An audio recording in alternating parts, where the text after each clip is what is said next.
Nerve. Got it. Hi, this is Eva for Once Upon a Timeline. Welcome to Midnight Mandela, everybody. So it's another kind of slow week. I do have some, but it's not as busy as it has been. So I took the time to kind of just kind of go through some smaller ones that I saw. This one was particularly interesting because it came up on the Tartaria subreddit. So basically, apparently in Nashville, they have a full-scale replica of the Parthenon. It's been there for like 100 years. So I thought it was interesting because this guy used to live there in, 2002, so it would have been up there since that's less than 100 years ago. Seems like 5 minutes ago sometimes. And he lived only a few miles and he never heard of it. So you would think that if you lived a few miles from a 100-year-old full-scale replica of the Parthenon, you probably would have heard about it. But no, he actually only found out about it later after he moved. So I thought that was interesting. So here it is. Da-da-da. It just seems like this stuff is popping up. Now, I certainly can't swear this is a Mandela, but I just see a lot of this stuff shows up and people who live there are like, huh? So the story behind it is weird too. So supposedly it was built as a temporary structure, and then they tore down the whole temporary structure. So it was built in 1897 as a temporary structure. Then they, about 10 years later, they tore down the whole thing and rebuilt it exactly the same, but in a more permanent structure, like the materials. But that was like 100 years ago, so it's still 100 years old. There it is, the little beast. When I said that they built a replica of how they thought it would look when it was, in good shape, not all broken down pieces. Nashville was already known as the Athens of the South. I don't know, you ever notice everything is like, oh, this is the Atlantis of Asia and the Bermuda Triangle of Hawaii, and it's the Rendlesham Forest of Russia, and I mean, like, it seems like when this new stuff shows up, they try to use, or words that kind of sound familiar are kind of used to bring up the new stuff. The world's only exact replica, including size and detail, of the Greek temple. Then they added a 42-foot tall statue of Athena in 1990. Then they restored it again in 2001. It took 10 years to build the permanent structure. Let's see if we get more images. No, that would be too much to ask. Yeah, there's not that many images of it. Let's see if I can find another one. This one was sort of weird. There's like stacks of statuary on work tables, but they're all kind of, and hopefully that person's not talking on your end. This is, I think, the Centennial Exposition of 1897 that it was supposedly built for. You can see it back here. So the whole story is a little suspicious to me, because this thing is already there. It looks exactly the same as the current one, but it's supposed to be built of temporary materials. So we have this whole theme that the reason that they ripped down all these exposition buildings that were all spectacular is because they were all built like shabby-like and wouldn't hold up. So now we have one that was built at the same time, but yet they didn't tear it down. So they can't say it was all shabby-like because it's lasted 100 years. So now the story is that it was built all shabby, and then we rebuilt it exactly the same, but not shabby, and that's why it's still here. I mean, I guess it's possible, but it does seem a little suspicious. Nice building, though. So that's, of course, the real Parthenon. Not that I know what's real anymore. Oh, there's a lot of photos of it. Oh, this is the one that was really struck me. Statues from the Parthenon Frise, Nashville, 1897. Okay, so they built a Parthenon that's undamaged, and then they put all this statuary in there that was all mangled and missing arms and all this stuff. It seemed weird because the replica they built wasn't all mangled and missing arms and stuff. I don't know. It's just another kind of, I mean, like, if you're gonna make it look realistically damaged, I think you could have done more than this. Like one boob, no arms, no legs, and no head. One torso, no head, no arms, no legs. Why even bother making statuary like this new? It just seems kind of weird. It would make sense if they were truthfully damaged originals, though. But the choice is weird here. I mean, okay, so if I was trying to make it look a little realistic, maybe I'd lose an arm, but still show the beauty. Like, this is a little better. I don't know. The whole, I mean, I get it could be just a bad choice, like a stupid choice, but it just seems weird to me. Okay, so there's that one. Okay, now I've got another kind of weird one. Just this, I have never freaking heard of this one. Okay, so this is the temple of the goddess Hathor in Egypt. Now, you probably have heard of the light bulb image, that they say, well, we who like the woo say it looks like a light bulb. I do think it does, or like a cathode ray tube.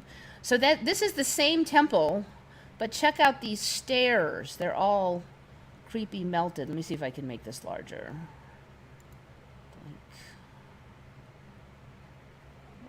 I guess that's pretty good. But so the walls are fine. These walls are fine. There's some kind of open air thing here. I can't quite figure it out. But I mean, if you wanted to argue that water leaked down and then messed up the stairs, but there's no water damage on the wall here. It only rains like 4 days a year in Egypt, best I can tell. I mean, there may be some variation, but so water is not a big issue normally. What's weird about these stairs is that they're not just worn down from walking, they're like built up. Like somehow it looks like they dropped the cement or something. I mean, but see here, this area here, these stairs have actually bulged up. They're not just worn down from walking. So kind of a weird deal. So some people were saying, let me see if I can get down here.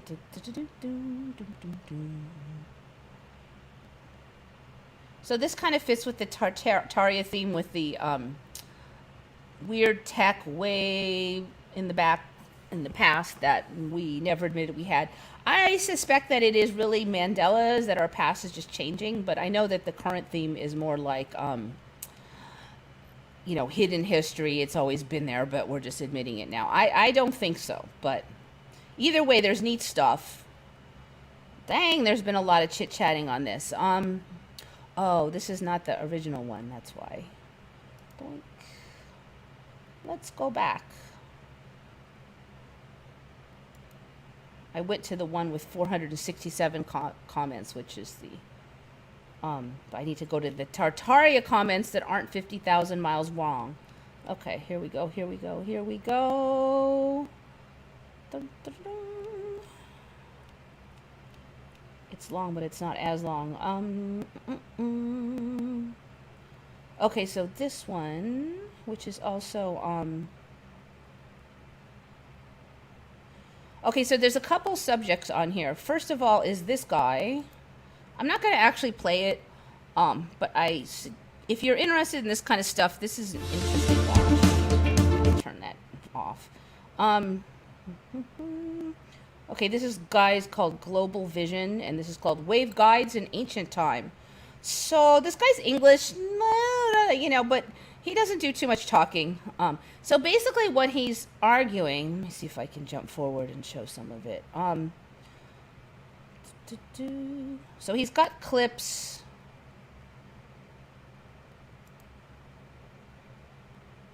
So he's basically arguing, so a lot of these old temples and pyramids and stuff basically have, they call them access tunnels or maintenance tunnels, there's they suck because they're like 3 feet high, so you have to like stoop, and it's got like stairs, but they're I just don't see them building maintenance tunnels and having everybody stoop like a 3 foot person. So either everybody was 3 foot tall, and there's not really evidence of that for Egypt, or maybe these were something else.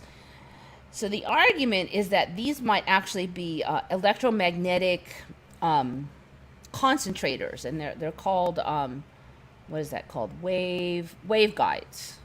Okay, so these actually, we use these now in current technology.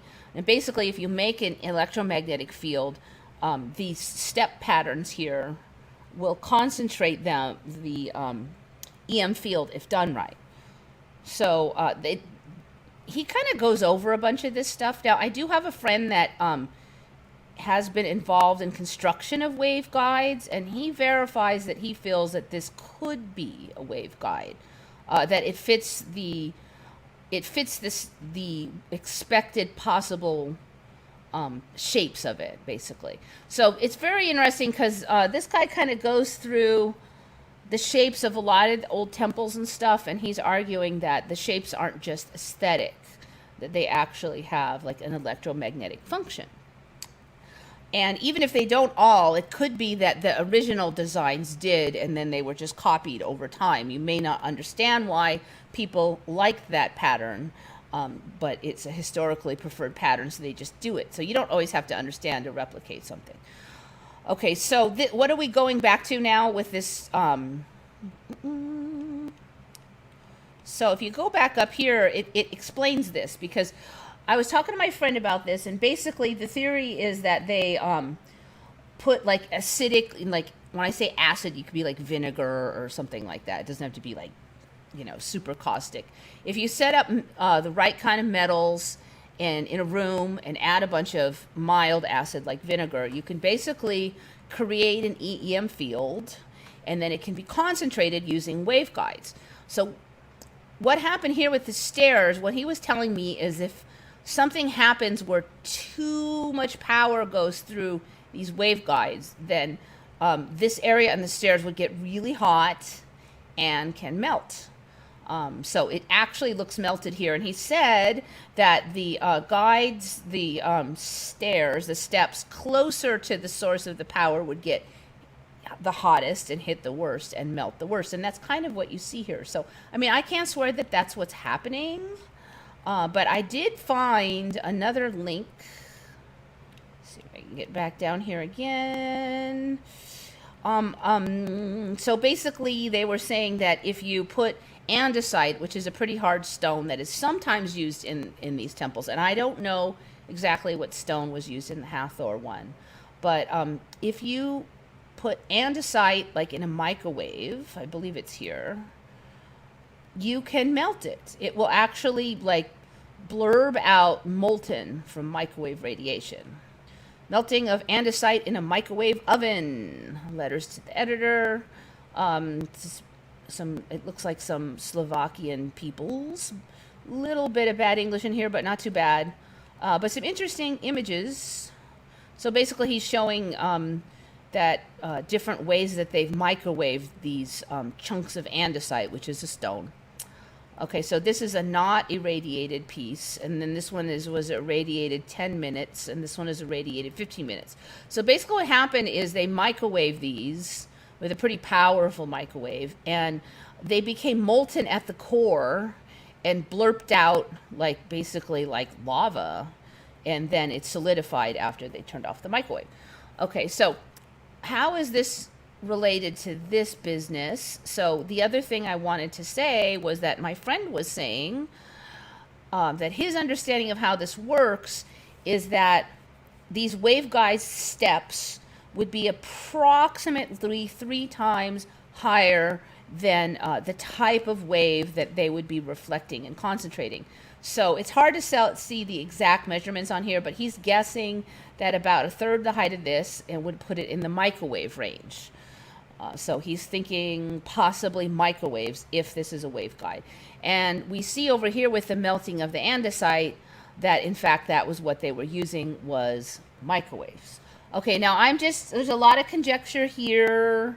So I can't swear to any of it, but it's just interesting. And it just seems like maybe the past is developing a certain storyline that I am not sure was there before. All right, so that's that one.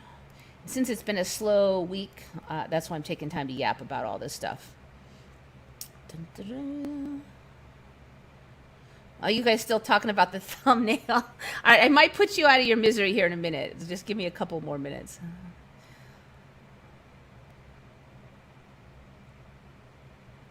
Actually, there was another one I thought I pulled up, but now I can't find it. Let me see if I can find that. It was actually talking about some of the stuff that you guys are talking about now.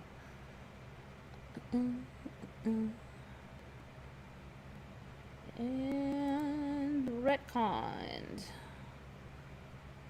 I thought I had this one pulled up. I don't know if I deleted it by accident. Aha, here. You guys are talking about, you know what day it is anymore, and it's funny because that was just on retcon too.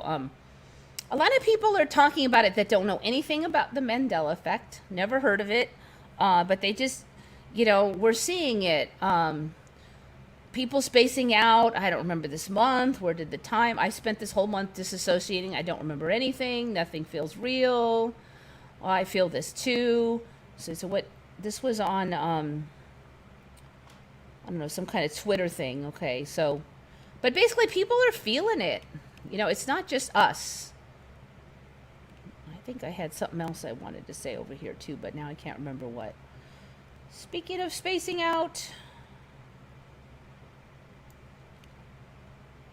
All right, see what you guys are up to. All right, I'll get to the thumbnail in a second. Oh my gosh, I'm so far behind. I have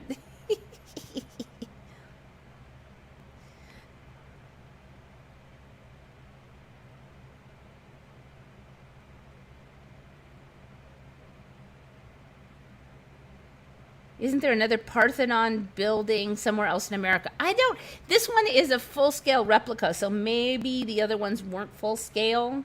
I think there are other ones with like the facade and stuff, but why would anyone build a Parthenon in Nashville? Yeah, it's supposed to have been for one of them World's Fairs that we're always hearing about lately in the Tartaria conspiracy theories.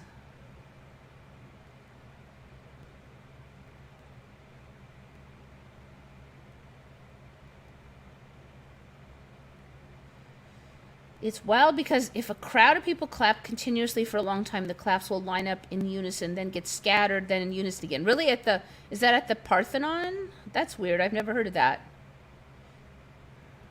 There will be a weeping Nashville of teeth. Okay, I don't know that one.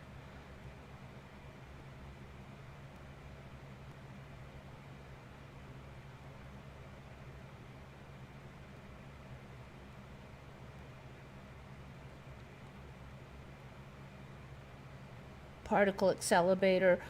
So I don't know. That's what. So if you look at some of the pyramids, you can see in some of the rooms it looks like there was dripping liquid in them in the big rooms. So that would really seem to indicate some kind of battery EM device as the most likely with those wave guides. From the tech I'm seeing now, I'm going to vote battery EM. Unless I see something else. So once you have the EM, then you know, you could do light bulbs, cathode ray tubes, metallurgy. You could do electroplating. Now we've been hearing that there was electroplating in Egypt. I brought that up as a Mandela before because I had never heard of them doing electroplating, but now we have a way they could have done it. And you've got the Baghdad battery, which I am suspicious wasn't there 20 years ago. So that's kind of what the tech I'm seeing now seems to be pointing at. I mean, it could change, but okay. Dang, I think there was something else I wanted to say about this one, but I can't remember what. Might have to give up. All right, so what is that thing?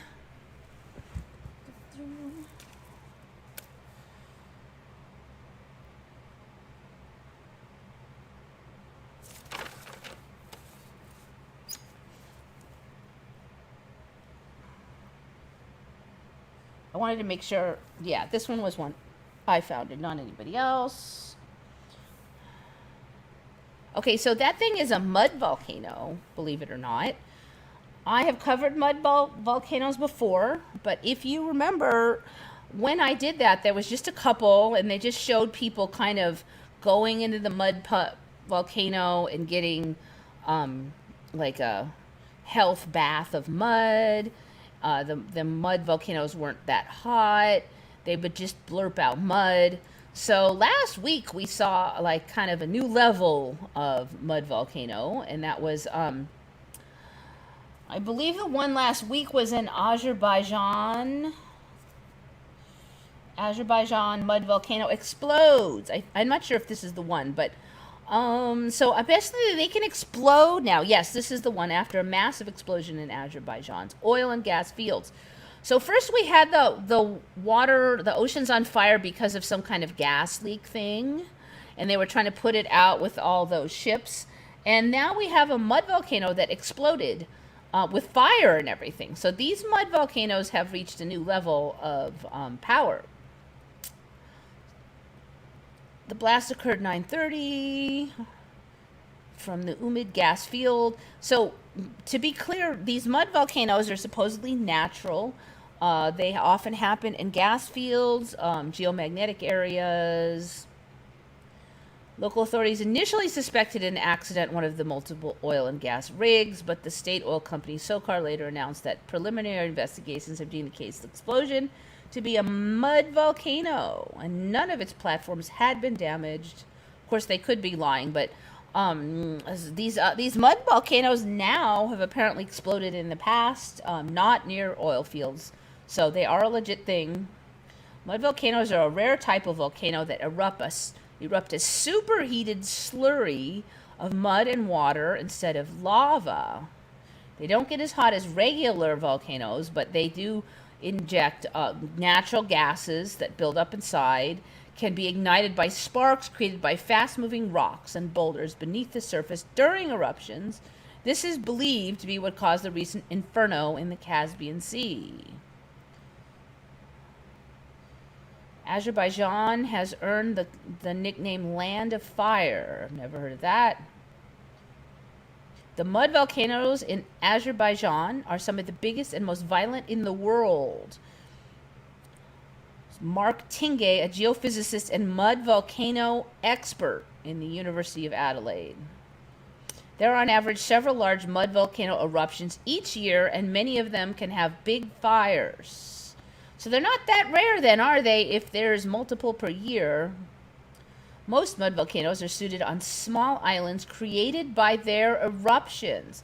Okay, so now you can get a whole island just from a mud volcano, but some are hidden below the surface and form temporary peaks of the above the water when active.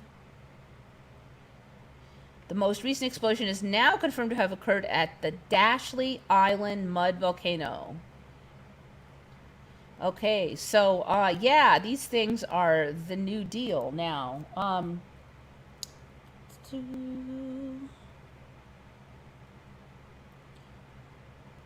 right, I got one more on this one.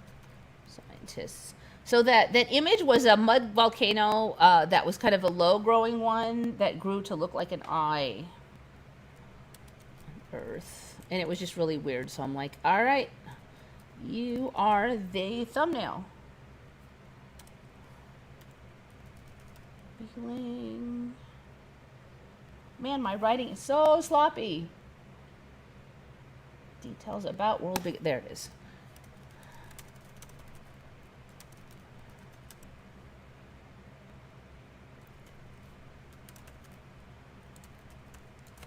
I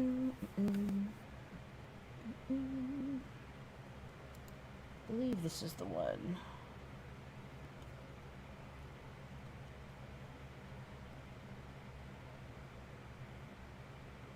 All right, so then this is a really, really big one called Lucy, Lusi, the largest mud volcano in the world, now covering 7 square kilometers of land. Mud volcano Lucy, since 2006, has dislocated 60,000 people and caused more than $4 billion in economic damages. All right, so this is no joke anymore. These mud volcanoes are not just a great place to take a bath. So they're trying to figure out what made this one so big. I just kind of wanted to say now that these guys are now serious business. 60,000 people, that's a lot of people. Have you ever heard of 60,000 people being dislocated by a mud volcano? I'm going to bet no, at least not the majority of you.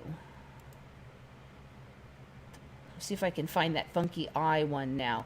So some of you might remember I've looked up mud volcanoes, what, a year or 2 or 3 ago? It was a while ago. There were no explosions in any of the stuff that I found. No extrusion materials. So now they have like, they even have like shield volcanoes, like giant, all the shapes that normal volcanoes come in, mud volcanoes come in. So they have huge shield volcano, mud volcanoes. They've got the explosions. They've got everything a normal volcano has, basically. I'm trying to find that funky eye one, but that is a mud volcano, that eye thing that was on the, I think it's this one. I think it was these ones. Not this exact one, but it was one near there. I'm trying to find it now. Here. Da-da-da-da. Erupting mud volcano resembles a gigantic human eye from the sky. I didn't think you were going to be able to figure that one out. I would have never guessed it. Now, before, all the mud volcanoes I showed had the classic volcano shape and then some mud out the top. None of them were like this. But there's a whole bunch of kinds now. This mud volcano in Russia is watching, always watching. This bizarre piece of land may look like a gigantic eye from the sky, but it is in fact an erupting mud volcano. Recently occurred at Pugachevsky mud volcano on the East Russian island of Sakhalin. Sakhalin is another one, let's see where I can find that one, that I have been suspicious of maybe not existing before, at least not the size it currently does.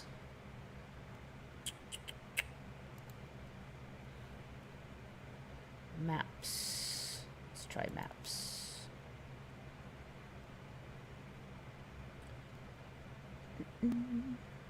Are we going to load? Maybe you will. Oh, it is loaded. Is it?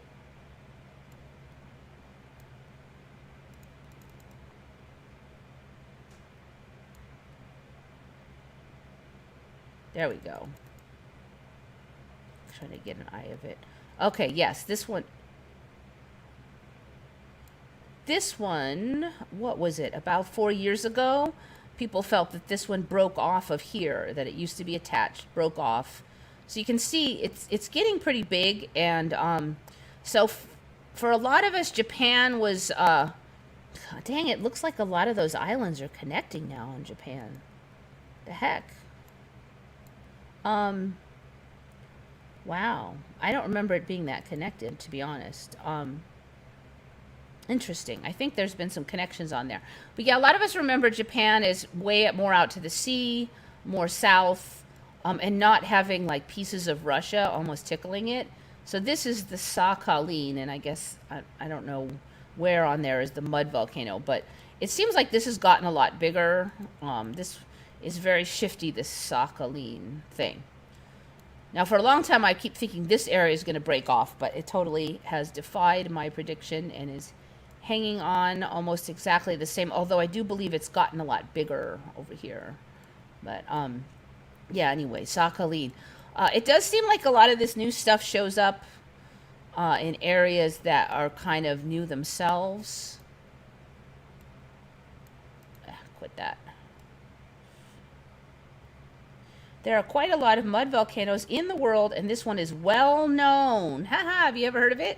Sakhalin mud volcano. But I haven't ever seen it looking like an eye. It was a very strong eruption. The mud was getting out from one point and got spread around evenly. All right. Well, this one's well known. Have you ever heard of it? I sure have not.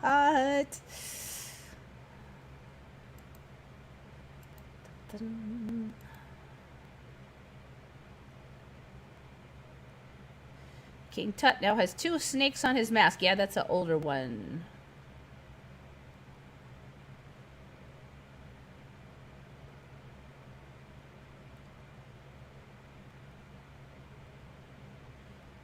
Man, you guys are talking a lot. I'm gonna have to go back.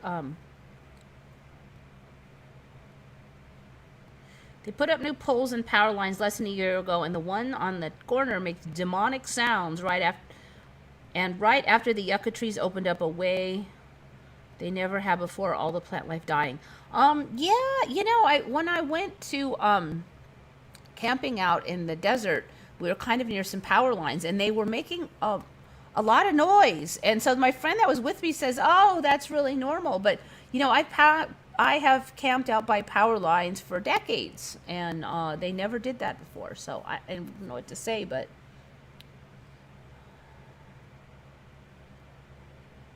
you can actually hear like the electricity crackling is basically it on these power lines now. Have we covered mammals being able to breathe from their butts? Yes, that one has been on. You've got those sea slugs, the sea cucumbers, whatever they are, turtles, and then they do say that humans may also be capable of it to some extent. That was the latest one. I remember hearing about the Baghdad battery around 2012, along with many, many new things like Tesla, Rainbow, Mountain Tree. Yeah, that was about. It was It was definitely something I heard about before I knew of the Mandela. But then when I learned of the Mandela, I kind of looked back on that, going, there was definitely no mud volcano. Yeah. So a couple of years ago, there was just a few bloppy mud ones, like it just would blop out mud, and I covered that there's some by the Salton Sea, and I did not remember there being any by the Salton Sea. The Salton Sea is kind of near me in California, and I did not remember the Salton Sea being geothermal, and it is now, and it was a couple of years ago. So I'm gonna have to check on those Salton Sea mud volcanoes again. So yeah, they couldn't explode giant balls of fire and stuff, though, last I checked. There was absolutely nothing on that. There was very little on mud volcanoes. First, that eye of fire, the eye of the fire thing in the sea. Yeah, 2 different fires in the sea. Easy to confuse them.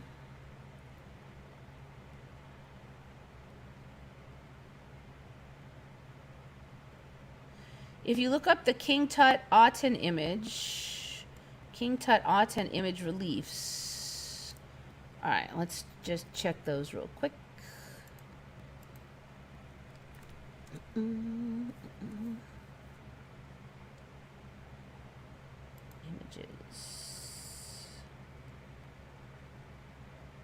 All right, what am I looking for again? You can see alien-looking creatures on his lap, and they're pointing to a giant shimmering orb. Oh yeah, there, that must be this one. View file. Ah, yeah, and they look like Aten. So this one is tricky because you could say that they're like they look like little baby Atens. So, but then people are saying that the mutation of Aten was kind of alien, and then the depictions of these are just like depictions of babies. Of course, they sure as heck don't look like it. So I don't know. That one's tricky. I can see where the skeptics will come in, but I mean, look at that thing. Really? What the heck is on his feet too? That's weird. I don't think I've seen this image before. Now, when I was looking around earlier today at some of that other waves guide stuff, I did see a few other really alien-looking images. They were also from this Aten time frame. Yeah, there's just weird stuff coming up all the time.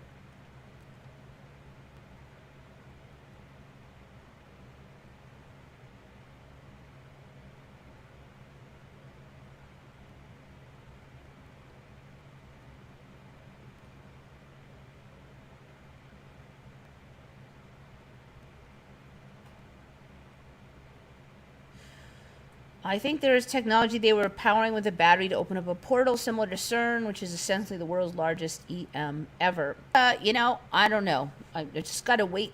I think we'll continue to get more and more data and see how it spins out.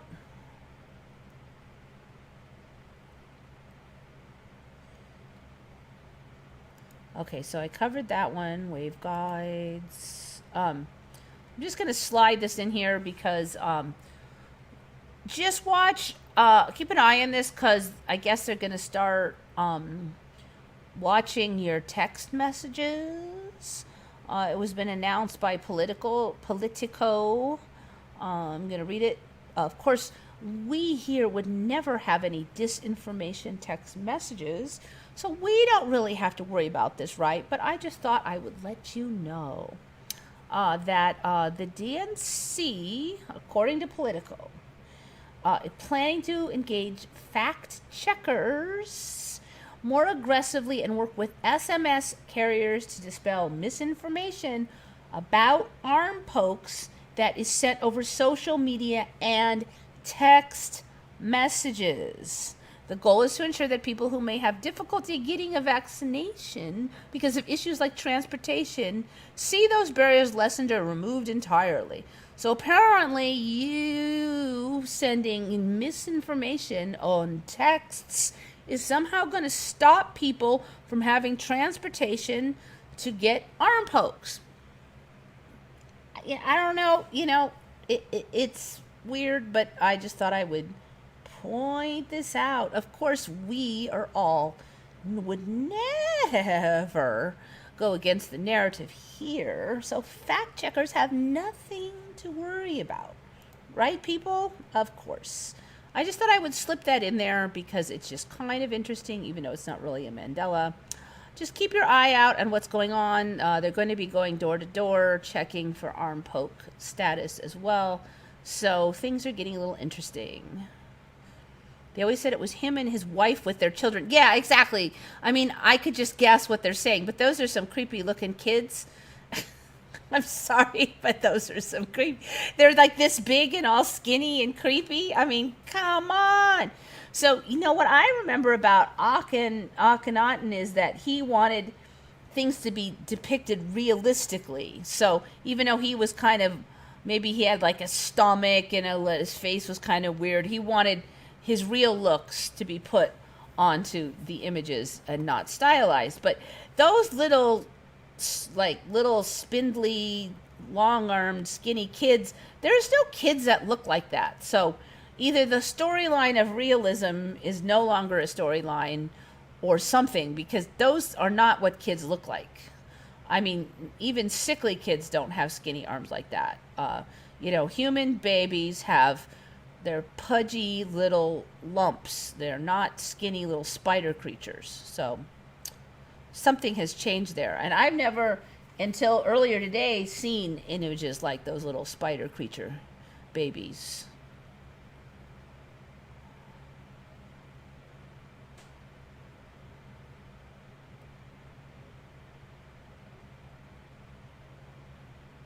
You can't forward messages via Telegram or instant message anymore. They are making it difficult to spread info. Interesting. So even Telegram's doing it.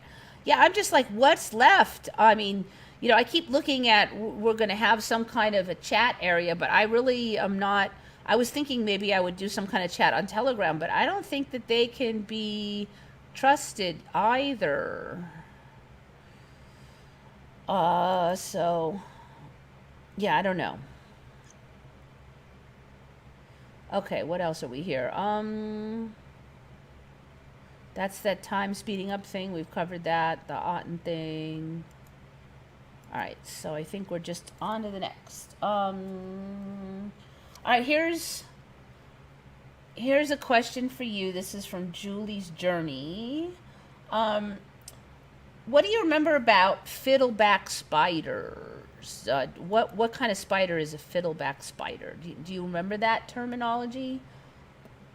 This one's kind of an interesting one because there's a couple different ways of remembering this one.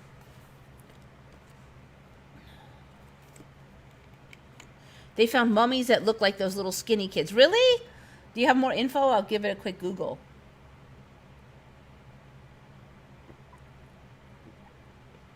Telegram is the place to go these days. Well, if they're not letting you forward messages and stuff, then there's something up. And I've heard some chatter on Reddit about some issues with Telegram and who owns it. So I'm not sure now. Many groups are gone from Facebook to there. Yeah. I'm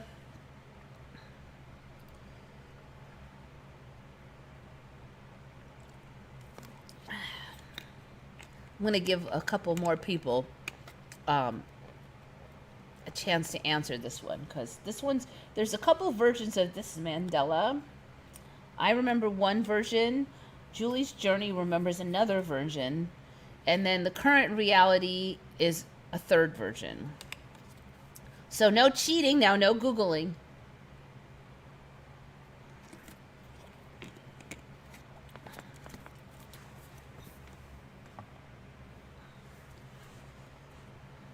Brown recluse, brown recluse. So a bunch of people are saying fiddlebacks are brown recluse.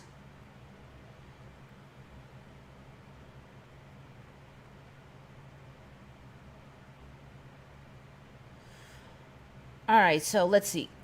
1, 2, 3 of you remember recluse. Okay, so PocketNet is an interesting alternative to Facebook. I've kind of heard a little bit about that lately.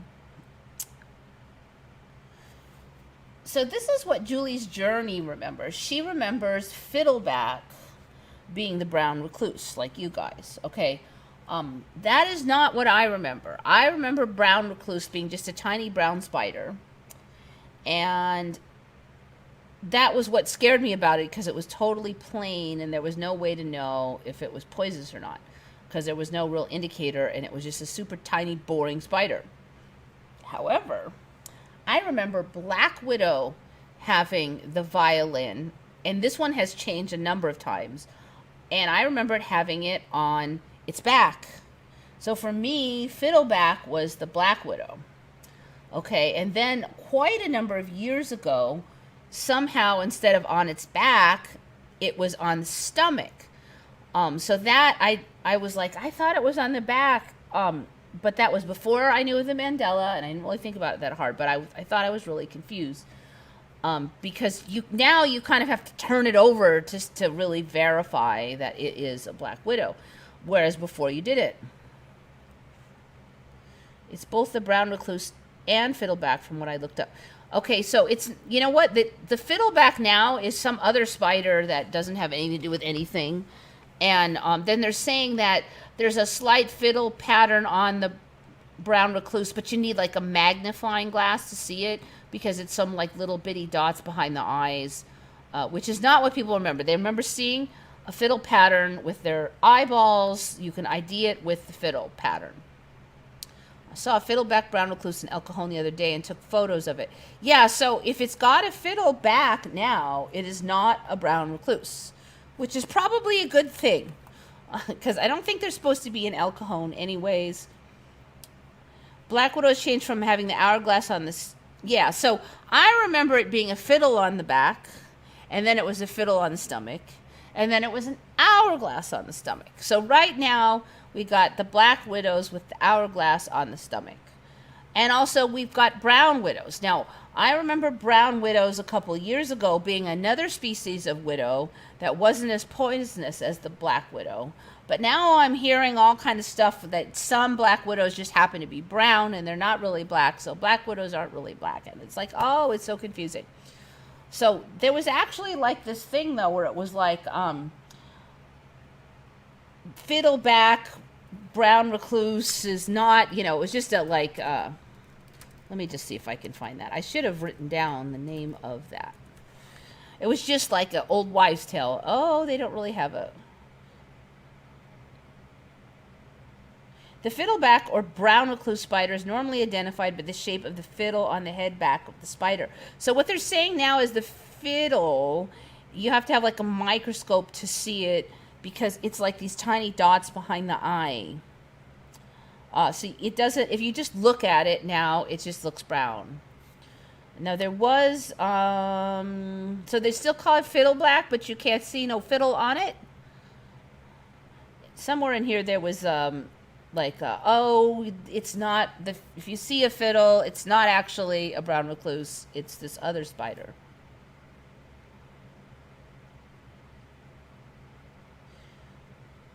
And there were also, I saw today, they're saying that some black widows have other stripings on them.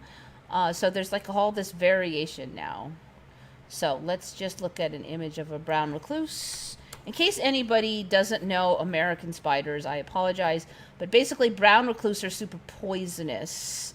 So that's why we want to know what they look like. Okay, so this is the current spiel of brown recluses. You can see that they are boring as sin.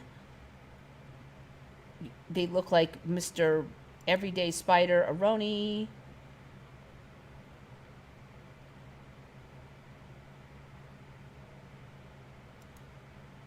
Now, supposedly they don't live in my area. I'm hoping the Mandela will keep it that way. Thank you very much.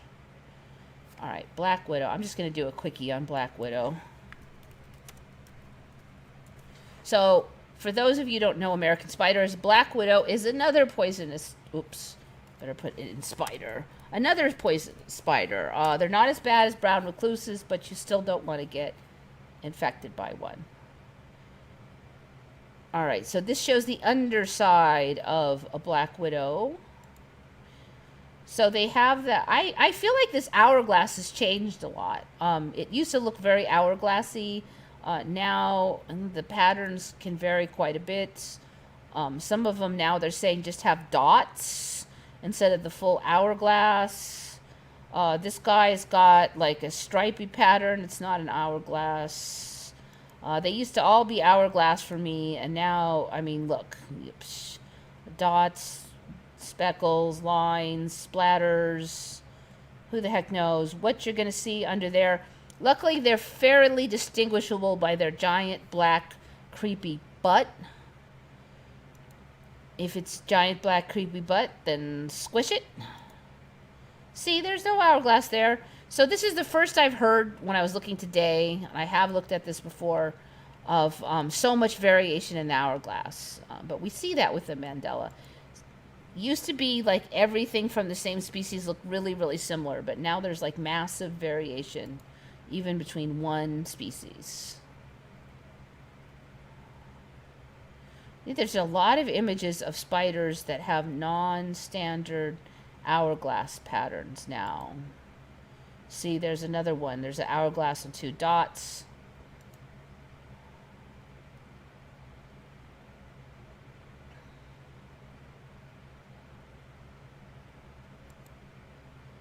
Look, that one even shows an extra dot on the drawing for them. So, yeah, I don't know. Are we going to have another split in the type of widows or what? But look at how many images show an additional dot beyond the 1 hour. It was only one hourglass last time I checked. This one has a whole bunch going on. So, yeah, a lot of changes in Mr. Creepy Black Widow. And that was found by Julie's Journey. So, good find. See what you guys are up to here.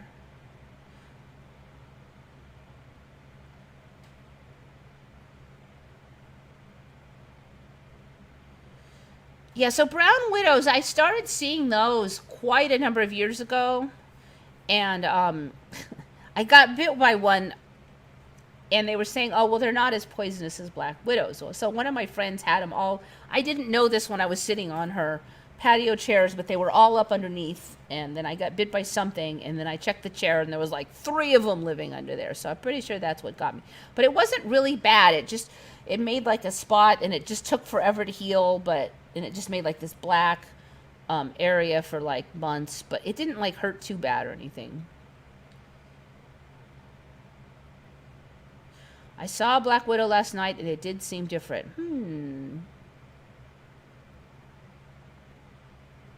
I remember black widow being on the back. You mean the pattern? Yes.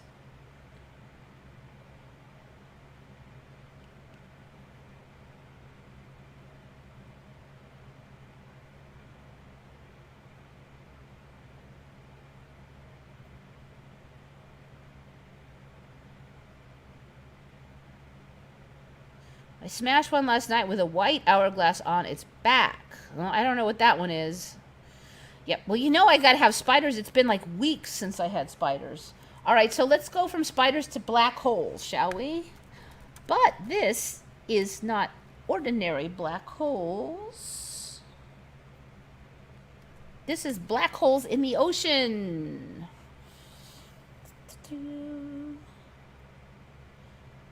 Let's see. Let me just do this right.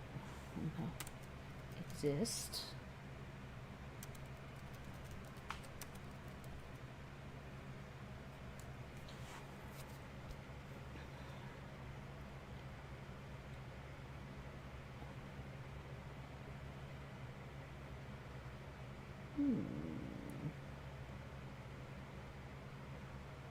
I know I didn't look at the Huffington Post one. Maybe it was this one.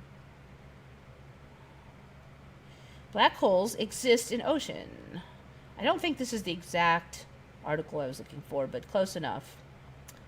Okay, so the story is that there's these giant black holes in the ocean that they create like a vortex. They can be really large, but here's the weird part. They say that they don't spill a drop. Like all the water that's stuck in it stays in it. But yet this thing moves. It moves around. They were saying that one of them lasted almost a year without spilling a drop. So supposedly they suck in like debris and contaminants and garbage from humans and trap it in there like a black hole, and they won't let any of it out. And then they're saying it like cleans the ocean, but I don't really get how, because although it sucks in supposedly all this garbage, eventually it will dissipate and won't all the garbage just blop back out. So it's not really cleaning anything. But they're saying it won't spill a drop. So it's just really weird. The maelstroms are reportedly bigger than cities and are to water what black holes are to light.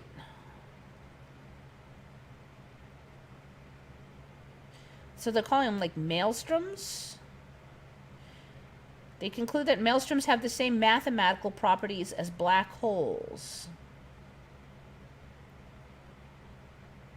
They do long-range transport of salinity and temperature. So all this water gets trapped in it. It doesn't spill a drop. It travels long range. So the water, whatever the salinity or whatever, just all goes with it. So now I've heard of vortexes, but vortexes, some water comes over the outside and spins around and then spins back out. These are like self-contained oases, they're calling it, that don't spill any water. So it's pretty weird. So they're calling it black holes in the ocean.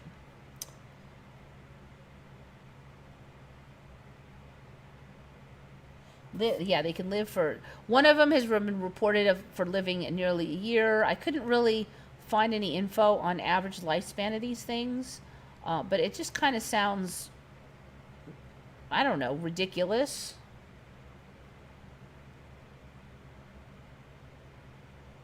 Black rabbit hole.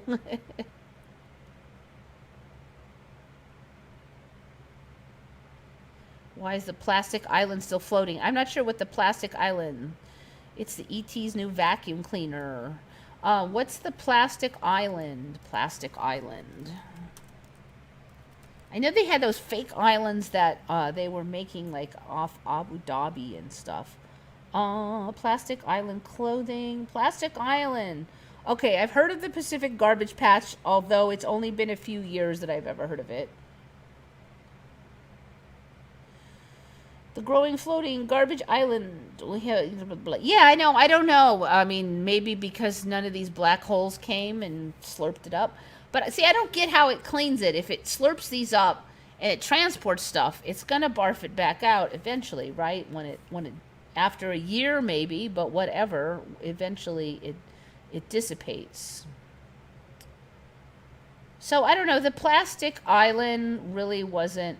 If we're talking about this Pacific garbage thing, now this is kind of interesting because I don't remember the last time I checked it being visible on the top. It was like there was garbage floating around in little bits underneath, like a lot of it, but I don't remember like a big slow of garbage like this.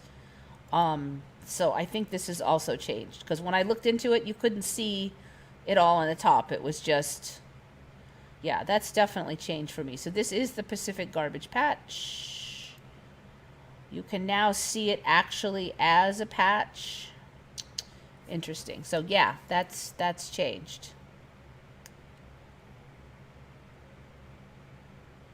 Scientists will just give up one day at this rate, like, I don't know, whatever. Yeah, I mean, I'm assuming are these real people? Is this stuff showing up on the internet? I don't know. How much of the internet is real humans just like me doing things? I don't know. I've heard CERN is actually making micro black holes, and that's why we have ME now. I don't know. Does the ME make the micro black holes? Does the micro black holes make the ME? Does God make the ME? Do we make the ME? Is the ME made in the future? Is the ME made in the past?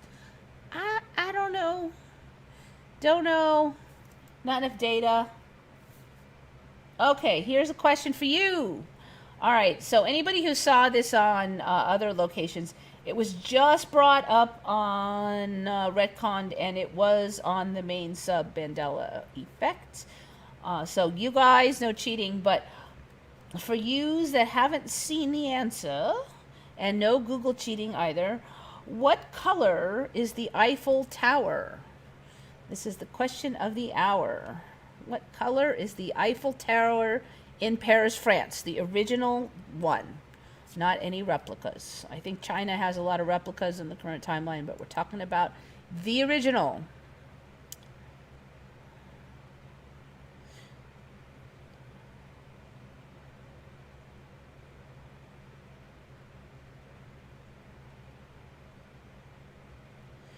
If you are not like us, then you are rewritten and therefore cannot remember the original reality. We have all witnessed people literally rewritten with new memories and traits. Yeah, I don't know. Are they rewritten? Or are they just different versions? I don't know how you would know the difference. Okay, we got one vote for metal. Angels Fall, you mean like metal colored? So what color is metal then?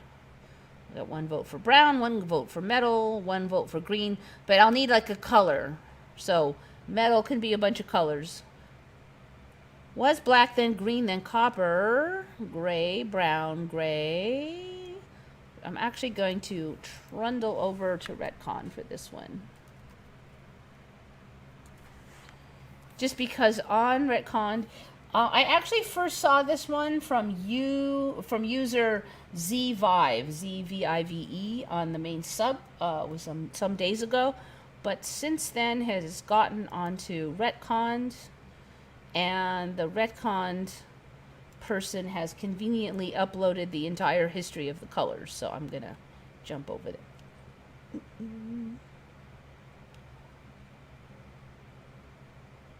There we go.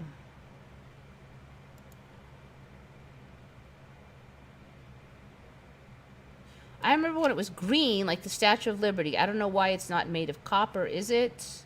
Silver, gray, gray, green, gray, aluminum. Definitely not pink. Well, I agree with you there. Black. The color of the Eiffel Tower, John, is what we're talking about. The Eiffel Tower in Paris, France, the original. Metal. So what color is the metal then? When you say metal, what color is that? Because, it could be silver, it could be gray, it could be, I don't know, it could be a bunch of stuff. And like it could be green if it was like the Statue of Liberty. Eiffel Tower, yeah, Eiffel Tower. Black to salmon. Boy, there's a lot of answers. This is interesting. How many timelines are there for Eiffel Tower? There's a lot of people saying green, too. That's interesting. It was black, then green, then copper. Now, nobody is saying the one color that, weird color it was in the past.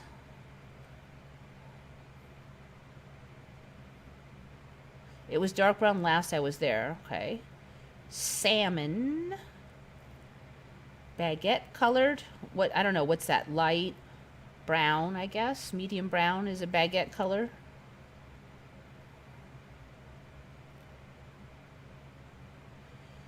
I have my grandma's pictures, but they're black and whites. Yep, that's not gonna help you. One baguette, please. You know, I used to long ago. I worked in a bakery called what was that one? It was called Le Boulanger, and we did have really good baguettes there. It was an award-winning bakery. Very good. Orange. I'll tell you something about that sourdough bread. It is sharp. You have to watch how you grab those, or they will cut you like you would not believe. Okay, so what color is it? Now, I remember it, and a lot of people remember it as dark gray, and it was very industrial looking as that color. But the current history of it... Ooh, it actually loads all the images. So this is kind of how I remember it looking, because it was like dark gray, a little darker than that, to be honest. So he's basically showing residues here. Residues. This is a black and white image, so it doesn't really help. This is what color it is now, and it's got multiple tones. So they actually paint it lighter at the top and darker at the bottom. So it's supposed to be like a bronzy color, but then down here it's kind of like mauve. And I've never seen this two-tone business before, ever. You can see it a little bit in here. So it's supposed to be like bronze. So yeah, baguette color. Okay. So in 1887, it was Venetian red. I'm actually going to look that up because I'm not sure what kind of red is Venetian. Venetian red. Boink.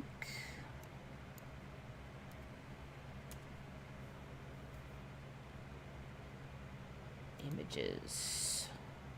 Okay, so Venetian red is... There's a lot of different Venetian reds. So kind of an orangey red, but then there's some of these are really reddy red. Let's see if I can find an image of Eiffel Tower. Spelled it wrong. Ooh. Okay. Now most of that looks like it's lighting. I'm trying to find the actual color of it that way.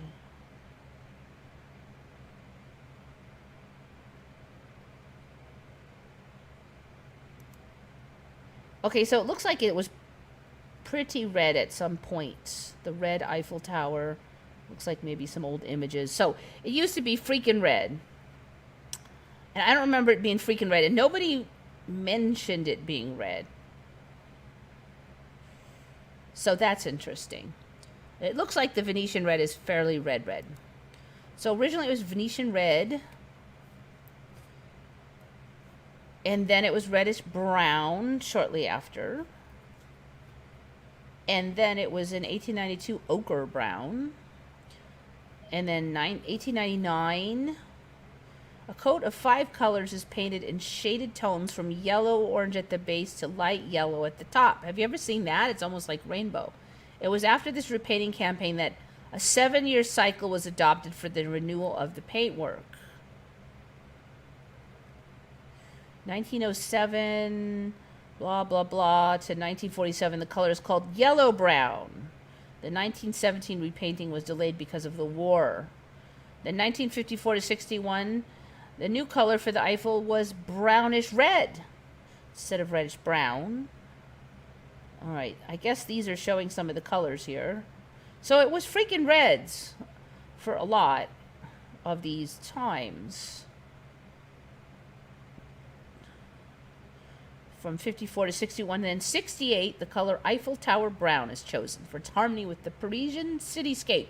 It was applied in 3 shaded tones, with the darkest at the bottom and the lightest at the top. I'm thinking this is supposed to be it. The weird thing is a lot of these images really, it looks like mauve and then bronze. It doesn't look like, I don't know, that color and that color. I don't know what to say, but it looks bad. Those two colors don't go good together. Okay, I think that's all of the images. So yeah, you know, it was gray for me. It has never been green, so all you guys that remember green, not in the current timeline, guys, sorry. Salmon, yeah, you could squeak by with that, but never was gray. So red was probably the primer color. It's not unusual for the old school primers to have been red. And it was never black, ever.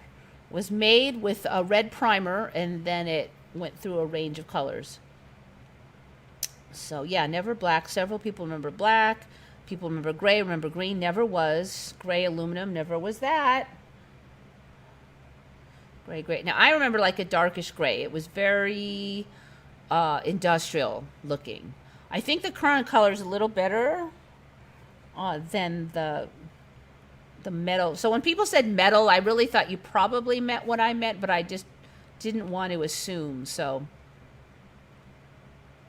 bronze is usually what replica statues are made from. I have never seen anything but gray, and gray.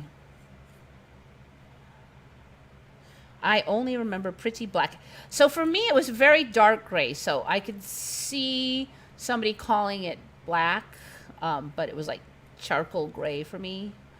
Not 100% black, but kind of close. So yeah, there's all these versions, which is weird. And you all seem fairly sure of it. In fact, you know, people are like, well, it was this color, then it was this color, and it wasn't any of those colors. So interesting, very interesting. So that was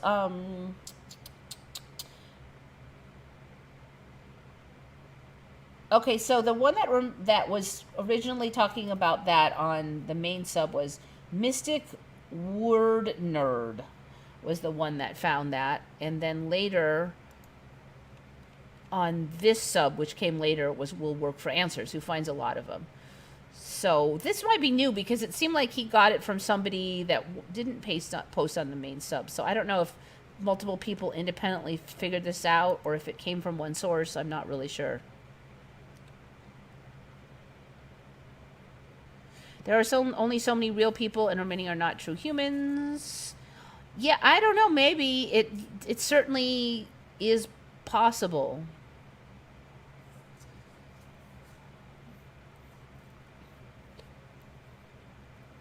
But see, like you look, we didn't get integrated to this current bronze reality, but we all have different memories of where, what it was. So, and I'm seeing more and more of that. When I first shifted, we pretty much either agree it was current reality or one other version. But now, like this, there's like 5 different versions of people remembering these colors.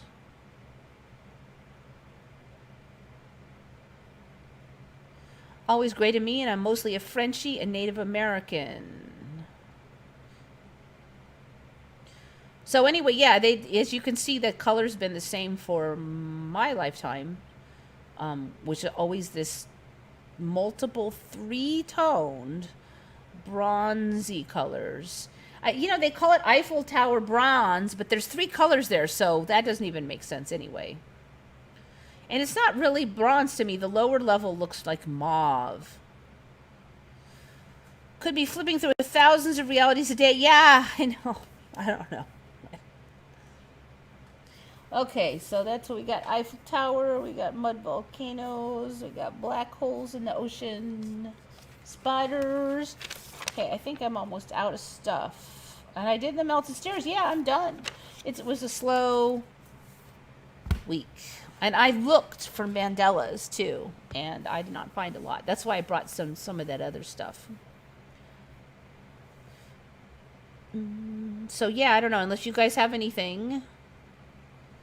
I saw the Capitol building with a dark gray cap briefly yesterday, then couldn't find any evidence right after seeing it. Would not be surprised. I do feel the Capitol building has changed a lot for me.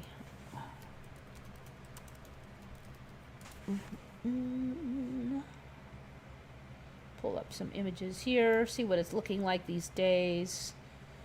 Okay, so I've covered this before, but so what I remember is a wider dome without all these levels.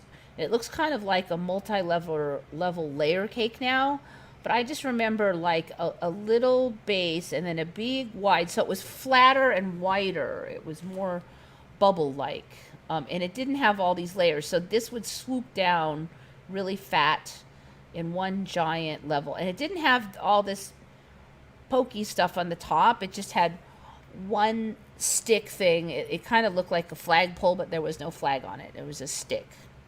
So it was just the big dome and like a stick. It looked like a giant antenna or something. It's funny, I never really thought about what that stick was. There was never any flags on it. But now we've got, this funky statue of, it was, for a while, they said it was a Native American, and then that became an old wives' tale, and now they're saying it's like Libertas, some Egyptian goddess woman or something, and all this yammer.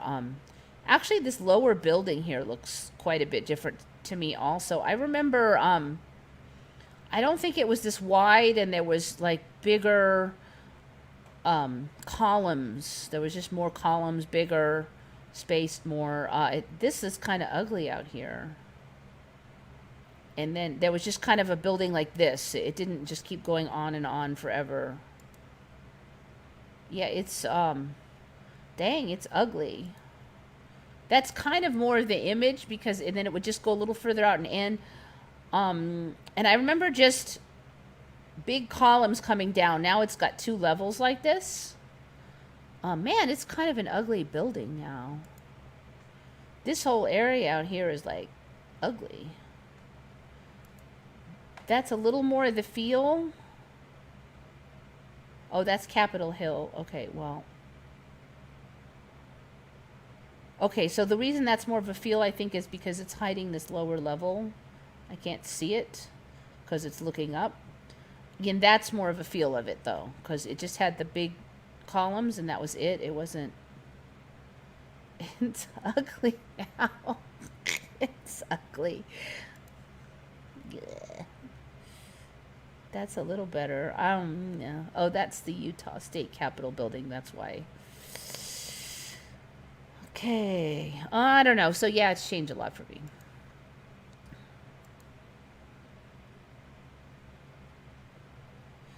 Liminal remembers the gray. All right. Shari remembers dark brown.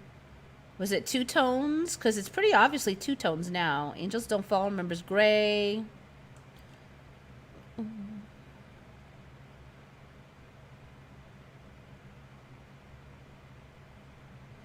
Two sets of columns, not three. No pillars on the dome. Let's see what we got. Yeah, it was just like a big dome, and it didn't have all the layers. So yeah, I agree with you. There was no pillars. There was just kind of a little edging, and then a giant, big, fat dome. It was like a top, like a ball shape. So it's very pointy. It's a lot more pointy with all those layers. It might be a little bigger now too. I mean, as far as height, I think it was lower and then wider. That really gives it. It's just the whole shape is different now. But yeah, I think the dome has kind of grown maybe. Oops. Yes, top looks higher. Agree with that.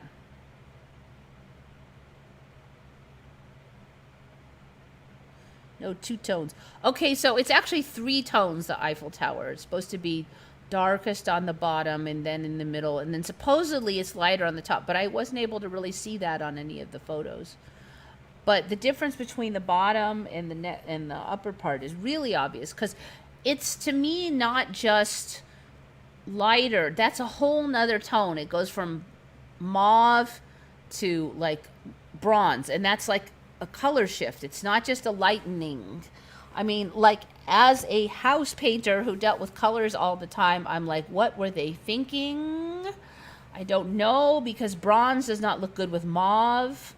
You don't put the pink and the orange together. That is not right, but...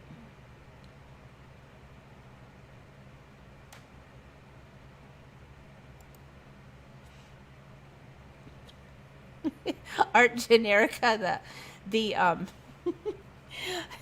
it tried to edit your comment. I think it thought it was born or something.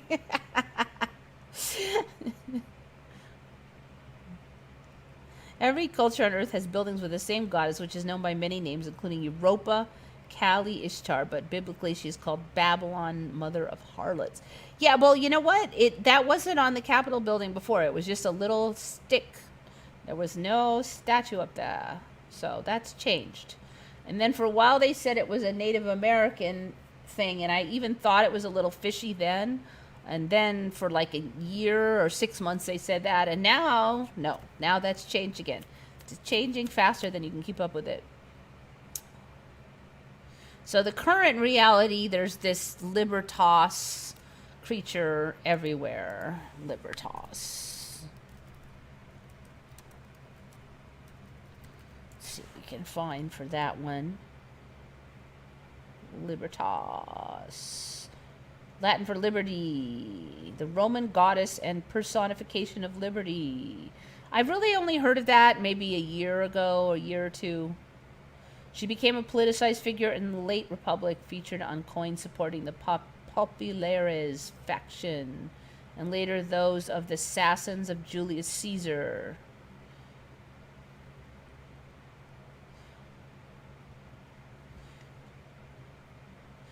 Her name is a Latin word for freedom. She symbolizes independence, freedom from restraint. And of course, the Statue of Liberty is supposed to also be possibly, there's a lot of stories on that one, so I don't even go there, but they're saying that she represents Libertas too.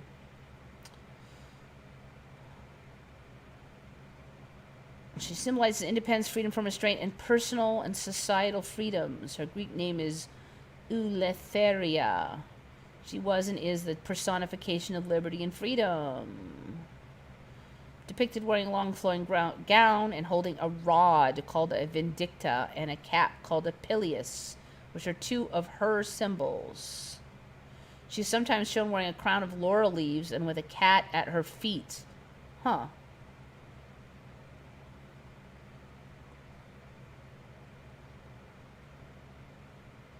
I don't know. This is all seeming a bit weird.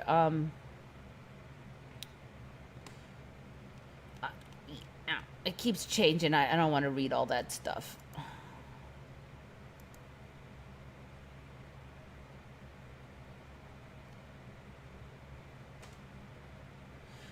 Check out Charles Lindbergh, the pilot. He is now 82nd pilot and no longer the first pilot to fly across the Atlantic. Well, what is he even famous for then, other than the baby? Charles Lindbergh, what did he even do then if he wasn't the first one to fly across? American aviator and military officer, author.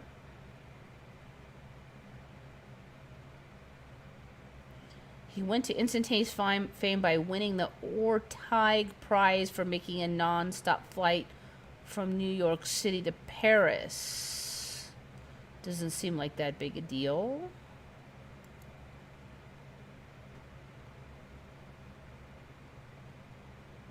I've never even heard of an Orteig Prize. Lindbergh covered the 33.5-hour, 3,600 statuette mile flight alone in purpose-built single-engine Ryan monoplane, the Spirit of St. Louis. Though the first non-stop transatlantic flight had been completed 8 years earlier, this was the first solo transatlantic flight. The first transatlantic flight between two major city hubs, and the longest transatlantic flight by almost 2,000 miles. Thus, it is widely considered a turning point in world history for the development and advancement of aviation, ushering in an... Okay, so what I remember is the first flights were solo, and then later they had bigger planes that could carry more people and yam, yam, yam. So now it's kind of turned on its ear, I guess. Interesting. So he became famous by performing a flight that countless others had already flown. Seems a bit of a stretch, but hey, you know, we've got to push that tech further back in time, and I guess that's the only way we can do it. Yeah, good find, preliminal. I agree. Lindbergh, I'm going to add that in so I can put it in the summary later. Lindbergh did not do first. This pen work.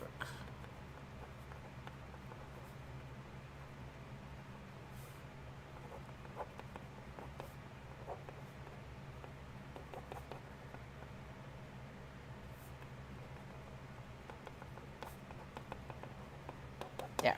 Now I'll write it in later. The assassin of Julius Caesar. Oh, I don't think I knew that one. I just wasn't that good on Greek history. So you tell me who was it before, because I don't know. Preliminal, wasn't it his daughter that was the first woman across the Atlantic Ocean? Oh, I don't remember that one.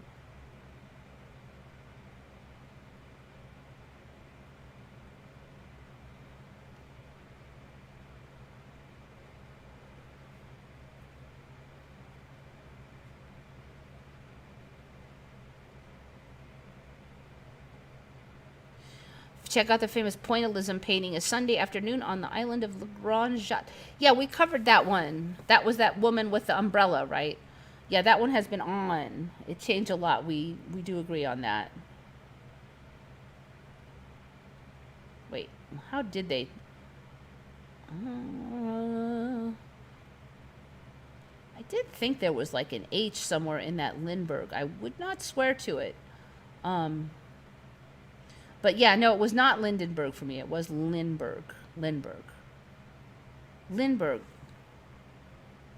I don't know if there's a D in there. Lindbergh. Yeah, Lindbergh. There was no D. Charles Lindbergh. You're right. I thought it was B-U-R-G-H. Like this. Let's see. Lindbergh. Well, that doesn't look right. Lindbergh.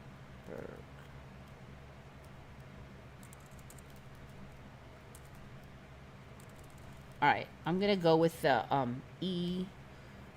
I don't remember the D in there though. Lindbergh. That's interesting.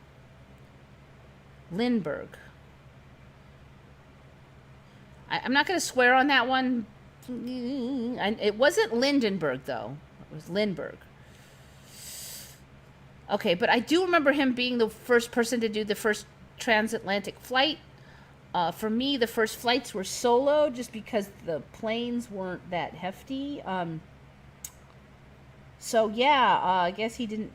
he was only the cajillionth person to go across now, so it's really not a big deal. I don't see how somebody would become famous after, like, countless other people already made the trip. I mean, big whoop. It doesn't really make sense now. Yeah, and then there's the Lindbergh baby issue. But see, like, his baby missing is only a big deal because he was a famous guy. And he was only a famous guy because he did the first transatlantic flight. But now he didn't do the first transatlantic flight. So it wouldn't be a big old famous guy. And nobody would give a crap about his baby. I don't know.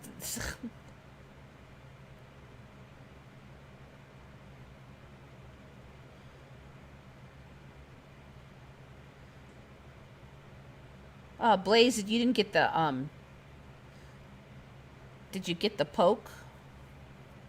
Oh, they got the poke, the arm poke. Yeah, you know what they're saying is, pine needle tea is helping, supposedly, with, the, shedding problem.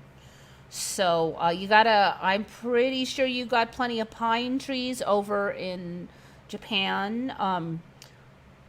So you got to make sure it's a real pine and not like a birch or something else. And you can find online the pine needles come out in clumps, like together, multiple needles between 2 and 5. Any of the real pine trees are fine. I've seen different things about which one might be better, but basically you just get some of the fresh needles, give them a quickie rinse to get any, yucks off of them. Plop them in a tea. I cut them in half just to get more of the oils to release. But I don't make them too small because I don't want them floating around my mouth. So like a small handful of them, throw them in a teacup, and then you pour boiling water over them. You don't boil the heck out of them, just pour the boiling water. And they actually are not bad at all. It sounds like they'd be gross, but it is fairly refreshing taste. Definitely easy. Just make sure you get pine tree. There's a whole bunch of Google information on how to select the pine and this and that and this and that. But I did it the other day, and it was not bad at all.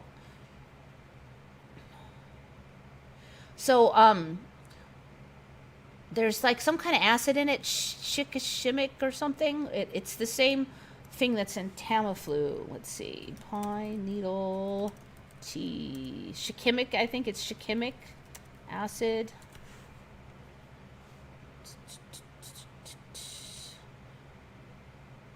Okay, see, you can hear people talking about it. Shikimic acid.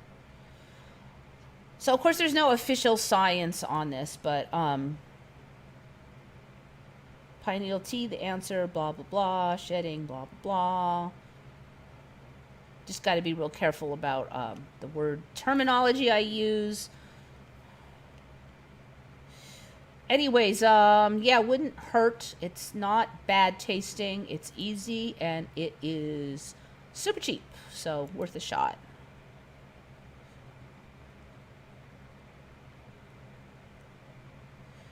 It's not bad. I didn't add anything to mine. Some people said you could add some honey.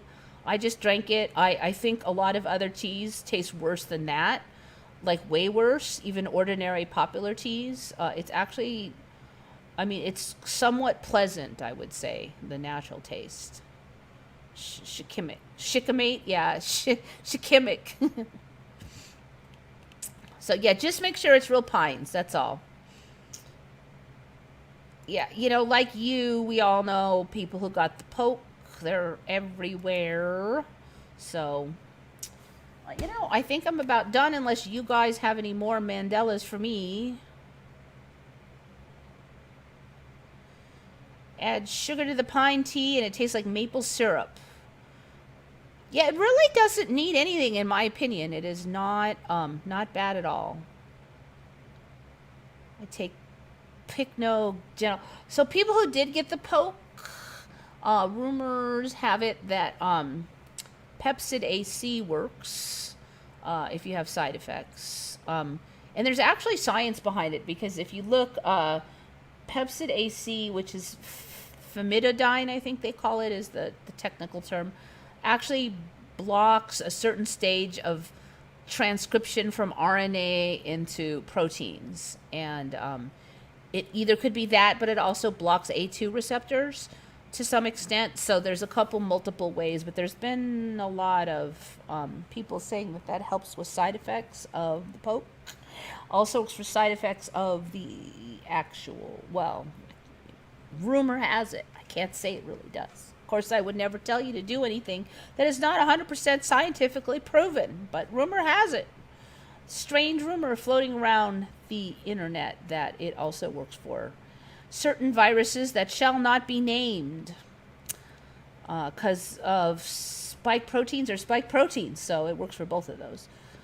So yeah, Pepsid AC. Dare I say the word ivermectin also, but that needs a script and Pepsid doesn't. So, all right, I think I've said enough on there. Of course, I would never tell you to do that. In fact, never, ever, ever take any of those medications ever, because we would never do anything like that on here. Right, fact checkers? Righty there. But pineal tea now, that is just a harmless tea, so it's not a medication in any way, shape, or form. It is just a refreshing tea that everybody would enjoy. That's the final word on that one. Yeah, I know people who got the poke and they didn't have any side effects, and I know people who got the poke that had a lot of side effects. So,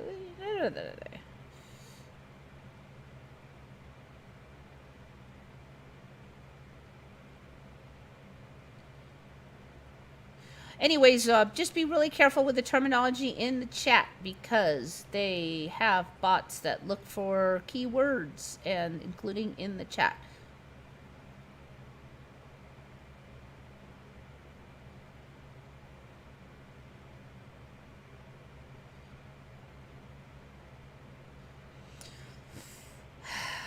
Yeah, I've been lucky. I haven't lost anybody. One person got quite sick from something that shall remain nameless and still has a headache from it a month and some later. Another person claimed she's fine. I'm not sure if she'd tell me either way, but I don't see anything obvious.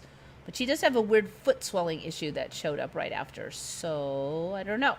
For something that from the event that shall remain nameless, we don't know if that was related or not. Let me think. Those two people. Who else do I know who actually had it? I'll have to check with a couple other people. I haven't really checked if there was side effects with them. I mean, they're obviously still alive and everything, but I don't know past that. So it's the one that starts with a P and then an F that seems like it's causing the most problems. From what I'm kind of getting the feeling is either way more people got that one or that one's causing more problems. Because it just seems like almost everybody I'm hearing that's having problems got that one. Not 100% them, but defensive center. See, I would never, exactly, David, I would never, ever say anything that went against the narrative. You all know that. I am loyal to the state, 100%. Wouldn't want any fact checkers to think anything differently.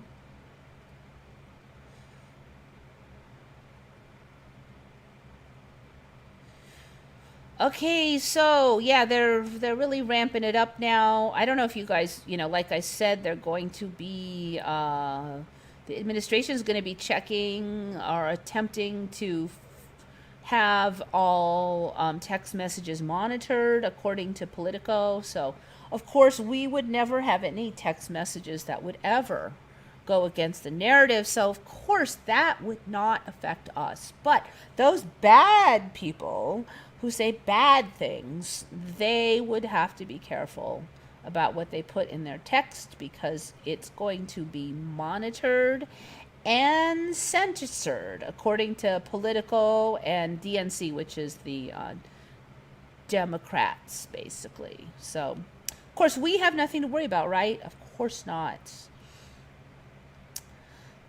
And anyway, I'm kind of done. Don't want to talk too much about that which shall remain nameless and not be said. I do hope, need input, that you feel better. Let me know if that tea helps at all. We're trying to, since we don't have any official scientists really helping us on this stuff, people are left to kind of figure it out on their own.